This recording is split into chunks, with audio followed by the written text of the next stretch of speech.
Hello everyone, welcome back in my blog. तो आप सभी लोग कैसे हैं? आशा करती हूँ आप लोग अच्छे होंगे और ब्लॉग को पूरा एंजॉय करेंगे। मैं भी बहुत अच्छी हूँ और सभी को राधे राधे।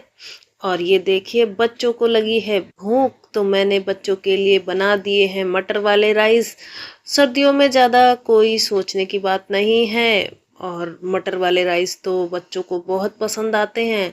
जैसा कि मैंने इसमें डाल दी थी काली मिर्च, तो किया क्या बच्चों ने, काली मिर्च निकाल निकाल कर साइड रख दी मेरे लिए कि लो मम्मा अब तुम खा लो, क्योंकि बच्चों को काली मिर्च पसंद नहीं आती है, उसमें लगती है मिर्ची। लेकिन हाँ, मटर वाले राइस में अगर साबुत मसाले नहीं डालो तो स्वाद बिल्कुल भी नहीं आता है। और बच्चे खा पी के ट्यूशन भी चले गए और मैं ट्यूशन से लेकर भी आ गई हूँ बच्चों को। तो इस तरीके से अब शाम के समय हो गए हैं काफ़ी सारे बर्तन चाय पानी के, क्योंकि चाय वगैरह नाश्ता हो चुका है इस टाइम पर।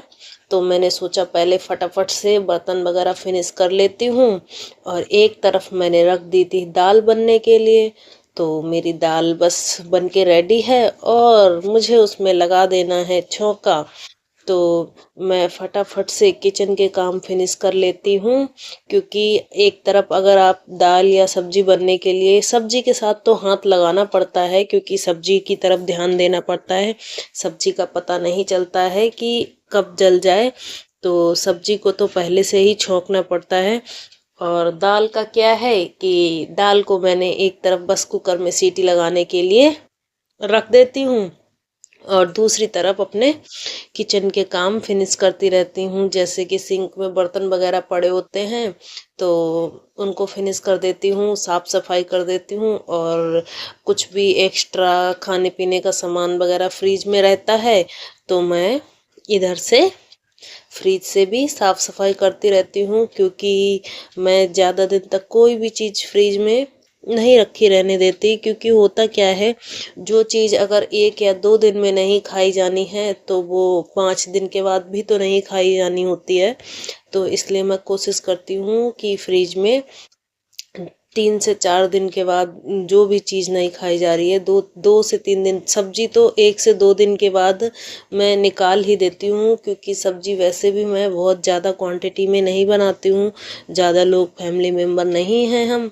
तो अगर ज़्यादा क्वांटिटी में सब्जी बना लेंगे तो फेंकी जाती है। तो भाई हम हाउस वाइफ को इस तरीके से कुछ भी वेस्ट नहीं करना होता है।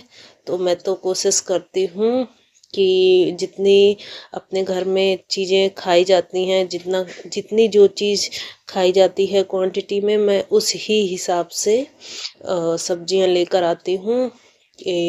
मतलब मैं आधा किलो ही ज़्यादातर सब्जी लेकर आती, कोई भी सब्जी। और कई कई सब्जियां तो मैं 250 ग्राम भी लेकर आती हूँ, क्योंकि कोई सब्जी जो कि मुझे या हस्बैंड जी को पसंद रहती है तो एक ही पर्सन खाते हैं और दूसरे पर्सन नहीं खाते हैं, तो फिर मैं वो सब्जी भी ज़्यादा लेकर नहीं आती हूँ। और मेरे किचन के बर्तन बस फिनिश होने वाले ही हैं। तो जब किचन में मेन काम में बस बर्तन का काम ज़्यादा ही रहता है, अगर सिंक में बर्तन रखे रहते हैं तो ऐसा लगता है कितना सारा काम किचन में फैला हुआ है। तो मैं कोशिश करती हूँ कि अगर एक तरफ मैं खाना बना रही हूँ या दाल वगैरह सब्जी जो भी बना रही होती हूँ, तो उसके साथ साथ में अगर मेरे सिंक में बर्तन रखे होते हैं, तो अगर जब किचन में खड़े ही हुए हैं तो 1 से 2 काम फिनिश कर लेने चाहिए। इससे पता भी नहीं चलता है और एक टाइम में 2 काम फिनिश हो जाते हैं। एक तरफ अपना दाल बन चुकी है, सीटी लग गई है, और दूसरी तरफ मैं अपने बर्तन धोने में लगी हुई हूँ। और कोशिश ये रहती है कि बच्चे वगैरह तो वैसे भी बिना तड़के की भी दाल खा लेते हैं, लेकिन होता क्या है कि बच्चों को लग जाती है थोड़ा जल्दी भूख, तो मैं सोचती हूँ कि मैं पहले से ही खाना बना लूँ। तो इस वजह से मैं थोड़ा जल्दी ही बनाने की कोशिश करती हूँ, क्योंकि जब बच्चे भूखे होते हैं ना तो बिल्कुल वो खाना बनाने का भी समय नहीं देते हैं मुझे। ऐसे तो सभी के बच्चे वैसे करते होंगे, क्योंकि जब बच्चों को भूख लगती है तो आपको बिल्कुल भी टाइम नहीं देंगे, एक तरीके से आपको सज़ा की तरह दे देंगे कि मुझे अभी खाना दो, और नहीं तो मुझे कुछ भी दो, मुझे अभी ही खाना दो, मुझे भूख लगी है। क्योंकि बच्चों को भूख बिल्कुल भी कंट्रोल नहीं रहती है, और फिर अगर खाना नहीं बना हुआ होता है तो फिर वो इधर उधर की अटरम सटरम चीज़ें जो होती हैं, कहीं बिस्कुट खाएंगे, कहीं नमकीन खाएंगे, तो ये सब चीज़ें बच्चे खाने के समय पे खाने लगते हैं। तो कोशिश यही करनी चाहिए कि शाम का खाना हो या सुबह का, मोस्टली होता क्या है ना, शाम का खाना समय से ही बना लेना चाहिए हर किसी को। मेरे हिसाब से तो मैंने फटाफट से अपने किचन के सारे काम फिनिश कर लिए हैं, और इधर बस दाल में तड़का ही लगाना है मुझे। और देखिए, मैं 2-4 कपड़े पड़े हुए थे तो पानी आ गया शाम को, तो मैंने सोचा जो कपड़े मैंने भिगो के रखे हुए हैं तो मैं इनको फटाफट से धो लेती हूँ। और ये मैंने कपड़े सारे धो के गैलरी में ही फैला दिए हैं, क्योंकि छत की तो कोई ज़रूरत ही नहीं है अभी इस समय, क्योंकि 2-4 कपड़ों को तो छत पे फैलाना ही नहीं है। और सबसे बड़ी प्रॉब्लम यही है कि मेरे छत पर तो धूप ही नहीं आती है। अगर छत पर फैला भी देते हैं तो थोड़ा बहुत सहारा लगता है, बहुत ज़्यादा नहीं कि कपड़े बिल्कुल सूख ही जाते हैं इमीडिएटली, ऐसा नहीं होता। बहुत जल्दी कपड़े छत पर भी नहीं सूखते। हाँ, लेकिन ये होता है कि भले ही धूप ना लगे लेकिन हवा तो अच्छी लग जाती है छत पर। तो जब ज़्यादा कपड़े रहते हैं तो छत पर डाल देती हूँ जाके। और मैंने अभी दाल में बस तड़का लगा दिया है, और तड़का लगाने के बाद में बेल बज गई है नीचे से कि कौन आया है, तो मैं देखने जा रही हूँ कि कौन आ गया है।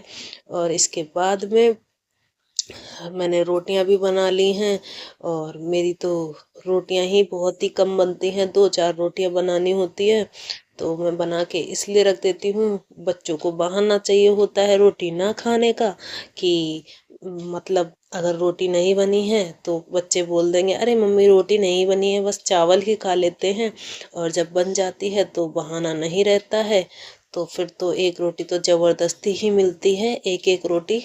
और इतने बड़े बड़े बच्चे बताओ एक एक ही रोटी खाते हैं, एक रोटी भी नहीं खाते, उसमें से भी आधी तोड़ तोड़ के 2-4 टुकड़े कर देते हैं। और मेरा दाल वगैरह और सब कुछ खाना बिल्कुल तैयार हो चुका था, तो मैंने किचन में साफ सफाई करके रख दी है। और आज लेकर आनी थी मुझे सब्जियां, तो मैं सारी सब्जियां लेकर आ गई हूँ। और जैसे कि आप देख रहे हैं प्याज का रेट तो बहुत ही बढ़ गया है, तो मैं प्याज 2 जगह लेकर आ गई हूँ ताकि प्याज पूरे हफ्ते बनी रहे। टमाटर प्याज दोनों ही बराबर के रेट में चल रहे हैं इस टाइम पर। और मैं पूरे हफ्ते की सारी सब्जियां लाके मैंने रख ली हैं। अब मेरी टेंशन हो गई है ख़त्म सब्जियां बनाने की। और आप सभी को मेरा ब्लॉग अगर अच्छा लगता है तो प्लीज़ लाइक कमेंट शेयर ज़रूर कीजिए। और हाँ, ब्लॉग को पूरा वॉच किया कीजिए, शेयर तो ज़रूर ही कीजिए। Thank you.